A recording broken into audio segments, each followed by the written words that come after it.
shared, friendships built, which brought me closer to my Lord.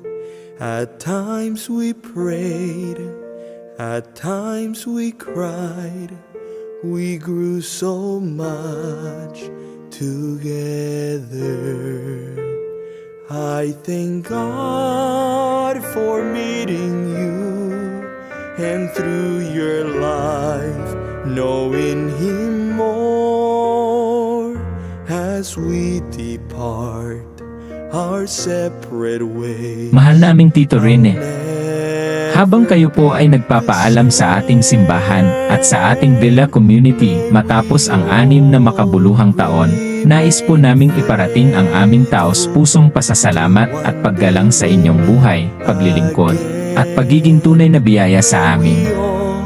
Hindi po namin malilimutan ang malaking bahagi na inyong ginampanan sa ating simbahan, hindi lamang bilang isang arkitekto na nagdisenyo at tumulong sa pagpapaganda ng ating lugar ng pagsamba noong 2021, kundi bilang isang espiritual na haligi na naging inspirasyon ng pagkakaisa, kabutihan at malasakit. Ang inyong kabutihang loob at kagandahang puso ay damang-dama naming lahat. Sa bawat okasyon, Pasko man, church anniversary, o simpleng pagtitipon, kayo po ay palaging may pa-surprise, pa-premyo, at palibre na tunay na nagpapasaya sa lahat. Sa inyo rin po namin nakita ang tunay na diwa ng pagbibigay na walang kapalit, isang buhay na patunay ng pagiging mapagkawang-gawa ng isang anak ng Diyos. Tito Rene, salamat po sa inyong dedikasyon, suporta, at pagmamahal sa ating simbahan. Kayo po ay tunay naming mamimiss, hindi lang bilang arkitekto ng ating simbahan, kundi bilang arkitekto ng maraming masayang alaala at relasyon na nabuo sa ating komunidad. Dalangin po namin na patuloy kayong pagpalain ng Panginoon sa inyong panibagong yugto ng buhay. Nasaan man po kayo dalhin ng Diyos, dalhin niyo ang init ng pagmamahal ng inyong spiritual family dito, at huwag ninyong kalimutang lagi kayong may tahanan dito sa aming simbahan. Mula sa aming lahat, maraming salamat po, mahal na mahal po namin kayo, at hanggang sa muli. Pagpalain po kayo ng Diyos, Tito Rene. Hello everybody, it's been a year.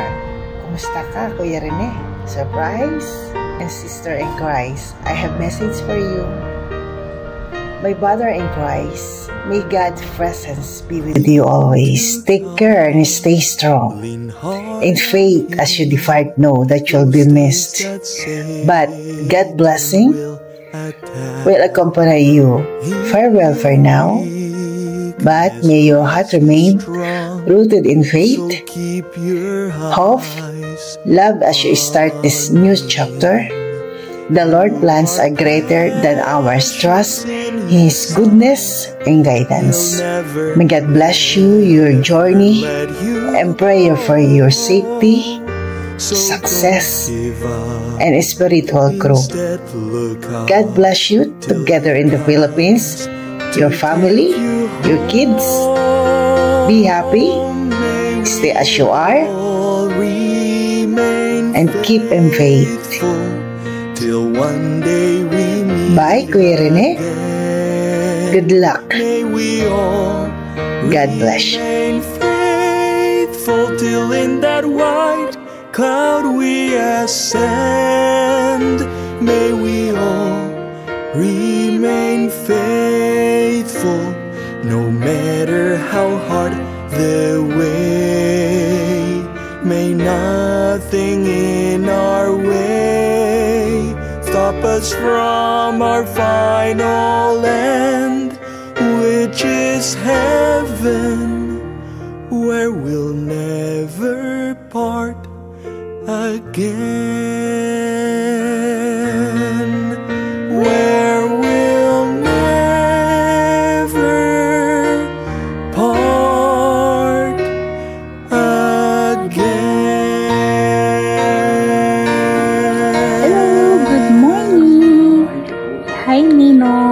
Ninong Rene. Nabalitaan ko, Tito Rene, na pa-exit na daw po kayo. And naisip ko nung isang araw, parang nakwento nyo before na kaya ka bumalik na mag-abroad is para sa anak mo. Napakadakila mong ama kasi sacrifice ka para magkaroon sila ng magandang buhay.